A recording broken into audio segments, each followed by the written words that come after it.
자, 문재인은 조국 문제로 나라가 이 난리인데 어제 나갔습니다. 미국 간다고요. 22일부터 26일 미국에서 지금 트럼프가 미북 회담을 한다. 이러니까 이제 여기에서 한 건 하려고 지금 굉장히 지금 기대에 부풀어 있죠. 자, 그런데 지금 조국은 과연 앞으로 어떻게 하려고 이러나. 지금 검찰이 아마 대통령이 나간 타이밍을 조국을 뒤지는 아주 적절한 타이밍으로 선정했을 거라고 봅니다. 왜냐하면 조국이 지금 버티는 부분에는 조국도 문을 세게 물고 있을 거다라는 부분이 한간의 이야기가 파다합니다. 그러니까 문이 어떻게 하지 못하고 조국한테 지금 끌려가고 있다. 과거에 지금 나왔던 이야기, 조국이 자기 주자라서 또 더 나아가서 여권이 지금 조국한테 너무 의존을 해서 조국이 약점을 물고 있어서 다 이유로는 맞지만은 결정적인 이유는 아니고요.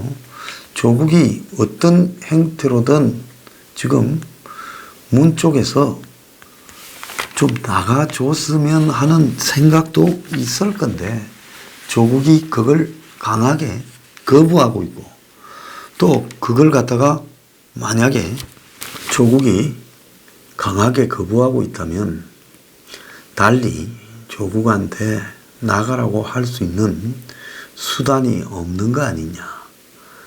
그래서 아마 문 집안에서 문재인과 정경심이가 합의가 되어야 조국이 그래도 내보낼 수 있는 방법이 생길 건데 이 합의조차도 안 되고 있는 거 아니냐.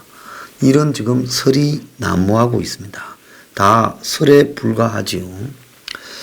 자, 그런데 검찰이 지금 삼성바이오 수사를 재개했어요. 국민연금공단과 삼성물산까지도 지금 압수수색을 했습니다. 최근에 검찰이 조국 국면이 이렇게 되면서 이 부분을 좀 뒤로 미루고 조용히 해왔는데 다시 검찰이 지금 압수수색에 나선 것은 전체적으로 검찰이 이 기회를 놓치지 않겠다. 그래서 국민연금 자산운용본부까지 지금 뒤져서 지금 삼성과 관련되는 부분에 어떻게 추진했는지 하는 부분들을 이렇게 증거를 확보하겠다. 지금 이런 입장이에요. 그리고 바른미래당의 김관영 의원 그 패스트트랙을 통과시킬 때 임의로 당시 이 김관영 의원이 원내대표로서 사부임이라고 해서 권은희 의원 등 2명을 밖으로 내보냈죠. 근데 그 부분이 잘못된 부분이라고 고발된 데 대해 김관영 전 원내대표를 검찰이 또 소환을 통보했습니다. 최근에 검찰의 이런 활발한 움직임은 정권의 의지에 관계없이 좌우 가리지 않고 걸리는 대로 다 보내겠다.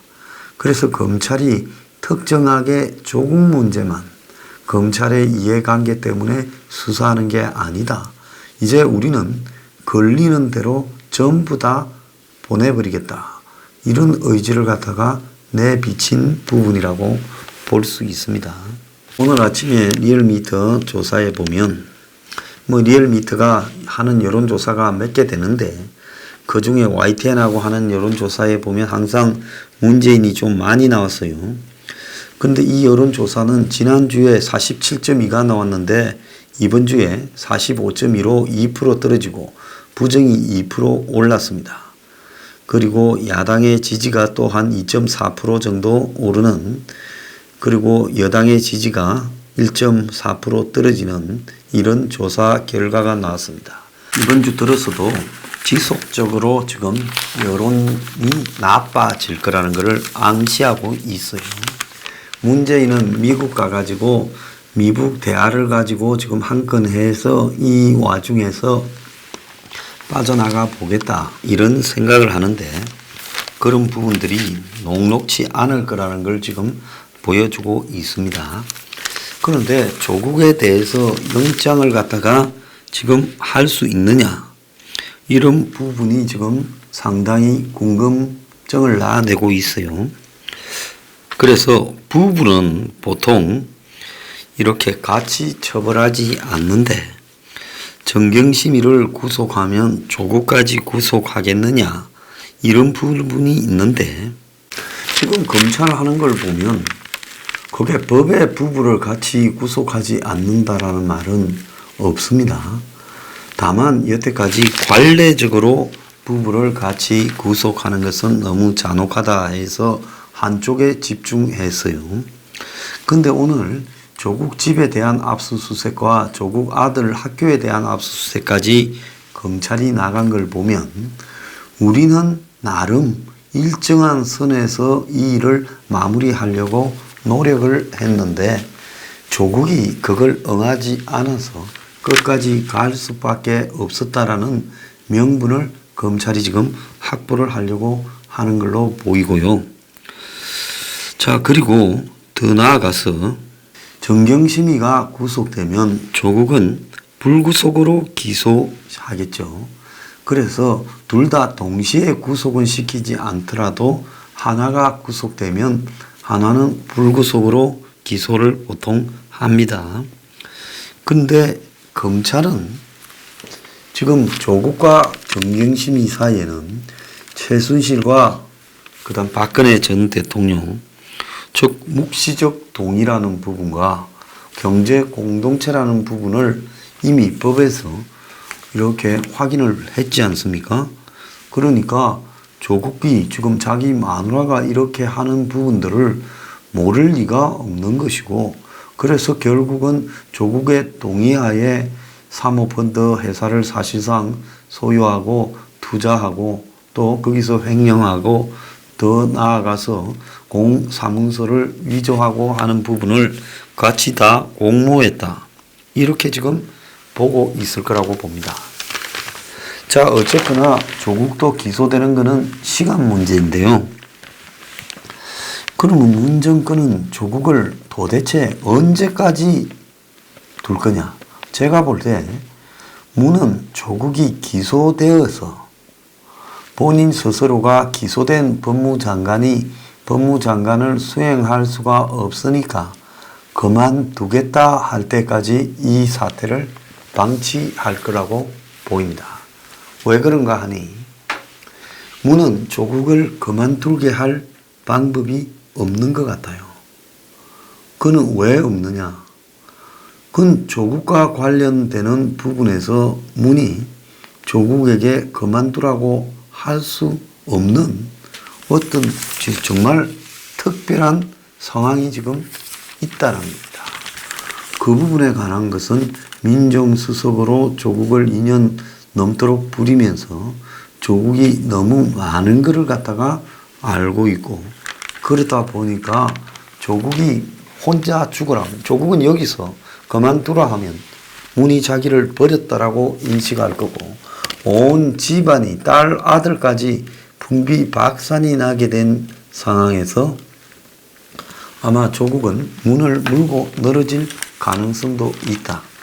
그러니까 문으로서는 조국이 기소되어서 그만두기를 바라는 것 아닌가, 그렇게 보고 있습니다. 모든 배경에는요, 조국의 위선이나 탈법, 일탈 이런 부분보다 문이 조국을 강행할 수밖에 없는 부분에 조국과 문은 국가 운영을 하는 부분에 있어서 이것이 공적으로 운영해 왔다기보다는 마치 마피아 조직처럼 국가 운영을 해오지 않았나, 지금 이렇게 보여요. 이러다 보니까 지금 이 사람들이 국가 운영을 하는 방식에서 지금 큰 문제가 벌어졌다. 그래서 지금 이 둘이가 지금 벌어진 문제들을 갖다가 서로 이제 수습하기에는 서로가 다 마지막이다 생각을 하고 각자가 서로를 생각해 줄 여유가 없어져 버렸다. 그럼에도 불구하고 문은 경제가 잘 돌아가고 있다. 그래서 마치 지금 본인이 어디 저 달나라에서 온 사람처럼 황당한 소리로 지금 현실을 갖다가 부정을 하고 있는 상황까지 가 있어요. 그래서 이 조국 사태에서 보면 역대 해먹겠다고 민정수석이 되기 전에 사모펀드와 자산운용사를 차리고 회사를 인수해서 국외 상장을 시도한 이런 일들은 역대 없었습니다. 자, 이것은 과거에 박근혜 정부에서 지금 국정농단이라고 나타났던 박관천이 문건 거기에서 지금 나타났던 사안들보다도 훨씬 구체적이고, 그때는 박관천이라는 이 정보관이 개인적인 정보들을 갖다가 기재한 데 불과하지만은 이번에는 검찰 수사를 통해서 지금 확인되고 있는 내용들이 너무나 지금 권력이 마피아 조직처럼 사사로이 운영되어 왔다. 권력을 가지고 이 좌파 정권이 돈 벌어먹으려고 한 거 아니냐, 이렇게 국민들이 인식하고 있다는 겁니다. 자, 그래서 지금 조국이 떠나야 되는 거는, 사표를 내고 집으로 가야 되는 거는, 검찰 조사를 받고 처벌을 받아야 되는 거는 기본적인 양심, 최소한의 염치예요. 그런데 이런 거를 깔아뭉갠 채 인간성을 거의 막장으로 몰고 가면서 끝까지 지금 내려가지 않겠다고 발버둥을 치고 있습니다. 그런데 이런 발버둥 치는 조국을 옹호한다고 수천 명이라는 사람이 검찰청 앞에 촛불 들고 모여가지고 촛불 행사하고, 손혜원이 그 앞에 나가서 또 지가 억울하게 조사받았다, 검찰 규탄한다면서 떠들고 있는 이 자체가 오늘날 한국의 좌파 진보 진영, 양심과 정직과 서민의 대변자라는 사람들의 지금 마지막 막장 모습을 보여주고 있는 여실한 사례라고 봅니다. 또 이러함에도 지금도 문을 지지하는 사람이 한 30%쯤 된다면, 거품 빼고, 그 사람들도 이 나라에서 누구를 지지하는 간에 관계없이 민주주의의 본질에 대한 이해가 그야말로 부족한 사람들이라는 거죠. 그래서 그야말로 이미 완전히 폐색이 짙어지는 이 세력들이 까지 버티면서 해보겠다고 하는 이 짓거리가 정말 가소롭다고 봅니다. 정적 박근혜를 죽일 때는 그야말로 온갖 이게 나라냐며 옳은 가치들을 다 적용시켜서 얼마나 부패했는가 했어요. 그런데 좌파 자기 패거리의 수장격인 조국이 지금 저지르고 있는 일들이 만천하에 드러나고 있는데, 그걸 갖다가 이 정권이 확인되지 않았으니 장관으로 임명하고, 그게 문재인의 생각입니다. 그리고 그런 조국의 범죄를 옹호한다고 촛불을 든 이 저열한 수준은, 이게 대한민국이 민주공화국이 아니라 일종의 파시스트들의 국가고, 한국의 좌파들은 파시스트에 불과한 거 아니냐. 문은 민주주의의 원칙을 버리고 조국을 임명했어요. 그리고 문을 지지하는 사람은 이 조국을 임명한 문의 결정을 지지를 보내면서 인터넷상에서 지금 조작을 하고 장난을 치고, 그리고 그걸 반대하는 사람을 쫓아내고 카페맘 등에서, 더 나아가서 지금 촛불을 들고 검찰을 협박을 하고 있습니다. 그래서 검찰은요, 민주주의 파괴 행위가 대통령부터 좌파 지지자들과 사안에 공공연하게 파시즘화되어 벌어지고 있는 이 파괴 행위를 이제 여기서 끝내야 된다는 겁니다. 자, 조국이 보여주고 있는 거는요, 인간이 말과 행동이 얼마나 다를 수 있냐. 코미디를 해서 만들어도 이런 내용이 정말 완성되지 못할 일을 영화로, 드라마로 만들어도 기생충보다도 훨씬 더 극적인 부분입니다. 자, 이런 일을 하면서도 국민이 뉘우치지 못하면 국민이 국민의 자격이 없죠. 조국 마누라가 보여준 지금 입시 실력은 한 언론에 1억짜리 입시 컨설팅이라고 지금 비아냥거려지고 있습니다. 자, 이런 조국을 보도하는 지금 언론과 검찰을 향해 비사실 공표한다고 난리치고 있는 이 한국의 사이비 삼류 썩은 부패 좌파들을 어떻게 해야 됩니까? 대한민국은요, 좌우의 대결이 아니라 이 파시스트들이 지금 민주주의를 파괴하고 있다. 이렇게 봐야 됩니다.